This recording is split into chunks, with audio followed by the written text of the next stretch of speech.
Hello, today I'm reviewing The Hobbit, and the storyline of The Hobbit is a younger and more reluctant Hobbit, Bilbo Baggins, sets out on an unexpected journey to the lonely mountain with spirited groups of dwarfs to reclaim their stolen mountain home from a dragon named Smog.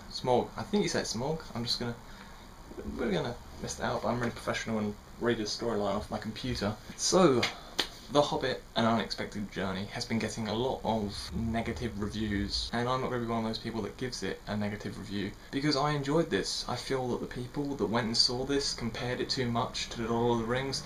Now here's the thing, I am not going to compare this to The Lord of the Rings. I'm not going to spoil anything in this review. Here's the reason I'm not going to compare it to The Lord of the Rings, because this is a completely different story, a completely different film. The Lord of the Rings was people going out to fight and rid of something, and they just wanted to get rid of this thing. This is them going on an adventure to get something, to get it back, and I think people comparing it to Lord of the Rings is just pointless because they're two completely different things. Yes, it's done by the same director. Yes, it's got the same characters in it. Yes, this one may do some little references to Lord of the Rings because it needs to sort of do that things, and I felt that Peter Jackson was pushed to do those sort of things when making this. But just don't compare it to Lord of the Rings. Don't go into this like thinking you're going to be seeing another Lord of the Rings, because you're not. You're not going to see another Lord of the Rings. So I enjoyed this. I think Bilbo Baggins was brilliant. I think Martin Freeman was the perfect pick for the character because he just pulled it off so well. The first time you see him, he's a bit awkward maybe, and it's meant to be like that. But I think he showed himself. There's some scenes where he disappears for a little while, but it was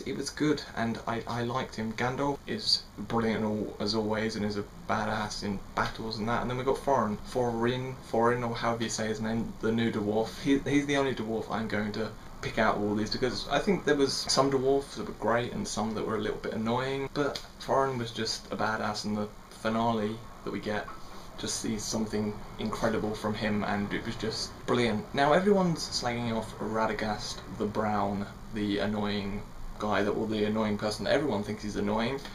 I didn't think he was really that annoying at times. He was maybe annoying and did some things that were annoying with his little bunny sleigh, but there's something cool that fits in at one point, and people comparing him to J.R.R. Binks, saying that he's J.R.R. Binks of the Hobbit world. No, it's far from that. It's really not that bad. It's far from that. Now, the 48 frames per second, I saw this at the IMAX. The IMAX is just down the road from me, so it was a walk, and I saw it at 1:35 AM. I saw this last week on Friday, but I've been busy, so I've taken a little while to review this. And at times, the 48 frames per second could be a bit annoying. I was looking at one scene where Christopher Lee and Ian McKellen are having the conversation. They're in there, then the little conversation inside the elf castle, and they're just talking to each other. And you'll look, and because of the green screen that's behind them, it looks like a wallpaper more than the land that's behind them, and their hair will be going so fast, like because it's the wig, you will see like bits of hair just moving so fast, and it was quite weird to look at. And there's times where it did go a bit blurry, and you're like, whoa, that is a bit too fast. But I think people are going too crazy on the 48 frames per second. I think it looks good for this. Maybe go and see it in 24 frames per second and you won't be so annoyed. The CGI in this, people moaning about it, I think there was some really good CGI stuff in here that I liked. There's one thing at the end, the CGI was quite bad, but apart from that, I don't really have anything negative to say about this. The battle scenes are brilliant. It's got some really beautiful cinematography in here again, showing the landscape, showing how incredible everything is. There's one scene where you do sort of feel like you're on some like simulator thing, because the camera's just moving really